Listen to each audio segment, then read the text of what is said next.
А во продолжение за тензиите на релација Петков-Радев-Борисов. Премиерот во заминување Петков со обвинување до бугарскиот претседател Радев за негов кукавичлук. Екс-премиерот пак Борисов со став дека ако владата во Скопје падне, ќе се докажало дека Петков всушност работел за руските интереси. За најновиот развој на состојбите во Бугарија. Оценка од долгогодишниот новинар и поранешен дописник од Скопје Костадин Филипов. Како што знаете, ние сме веќе во вистинска политичка криза. Јас даже мислам дека веќе ќе бидеме и во парламентарна, бидејќи веќе 2 дена собранието, Народното собрание не може да се собере да работи за бюџетот на државата. Кирил Петков веројатно пак ќе биде номиниран за премиер, ќе добие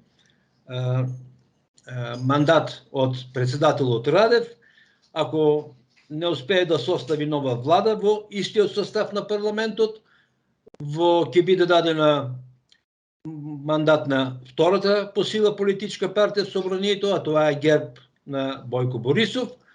Бојко Борисов денеска рече дека и да добият од председателот Радев мандат, нема да го искористат, така што најверојатната прогноза за ситуацијава окај нас е предвремени парламентарни избори, 4ти поред за година и неколку месеци.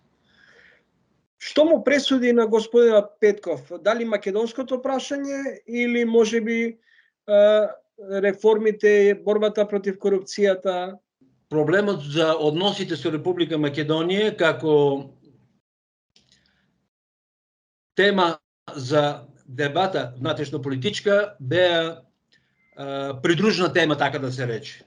Мислам дека она служише за некоја паравана да се сокријат главните проблеми на 6-месечната владење во власта на владата на Кирил Петков. Да си кажам, лично јас сум со голема тревога, бидејќи од многу години повтарувам се едно и исто за нашите политичари во Бугарија. Дека не треба да се доаѓа во ситуација темата за односите со Република Македонија да бидат во основа на внатрешно-политичката дебата.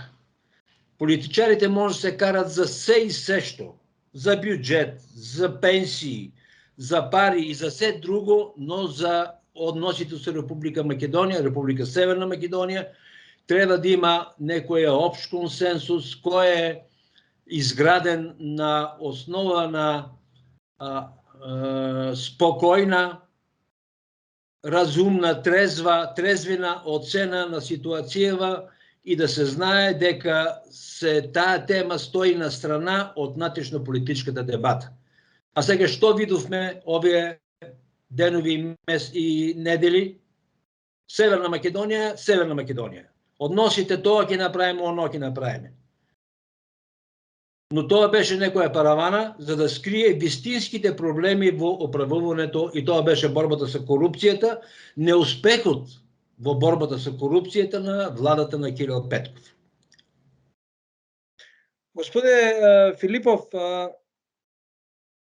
македонското прашање беше можеби повод и причина да има меѓусебни обвинувања помеѓу Кирил Петков, председателот Радев и екс-премиерот Бојко Борисов.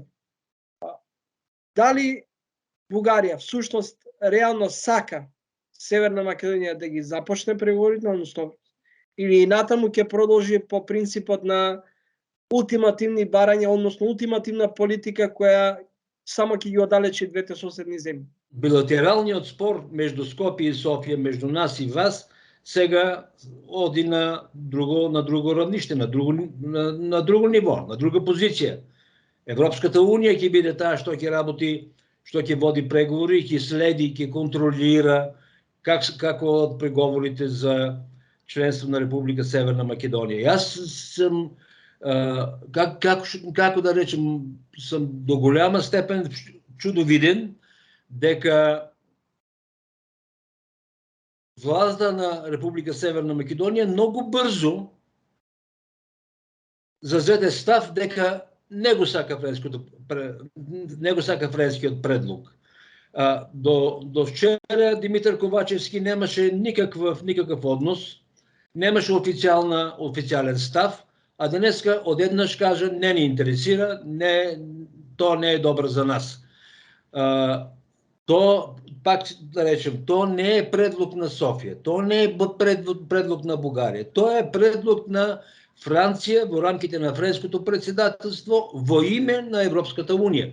Така што не знам зашто сега пак одново пак ќе ни се љутите на нас, на Бугарија. Верно е дека, да речем дека и ние уште не сме направили некоја анализа дълбочинска на френскиот предлог, но повеќе политички сили и парламент, што се представени и во собранието, и надвор од парламентот, рекоа дека предлогот не е лош, предлогот е добар, предлогот по него може да се разговара, да се води диалог со другата страна, со Скопје, па да се види кај ќе се најдат некакви точки, некакви близини таму, така да речем. Така што има место, има, како што да кажем, има основа за продолжување на диалогот меѓу Бугарија и Република Северна Македонија, и јас сепак се надевам и би сакал, и друг пат сме зборували на таа тема, јас би сакал Македонија да стартира преговорите за членство со Европската унија.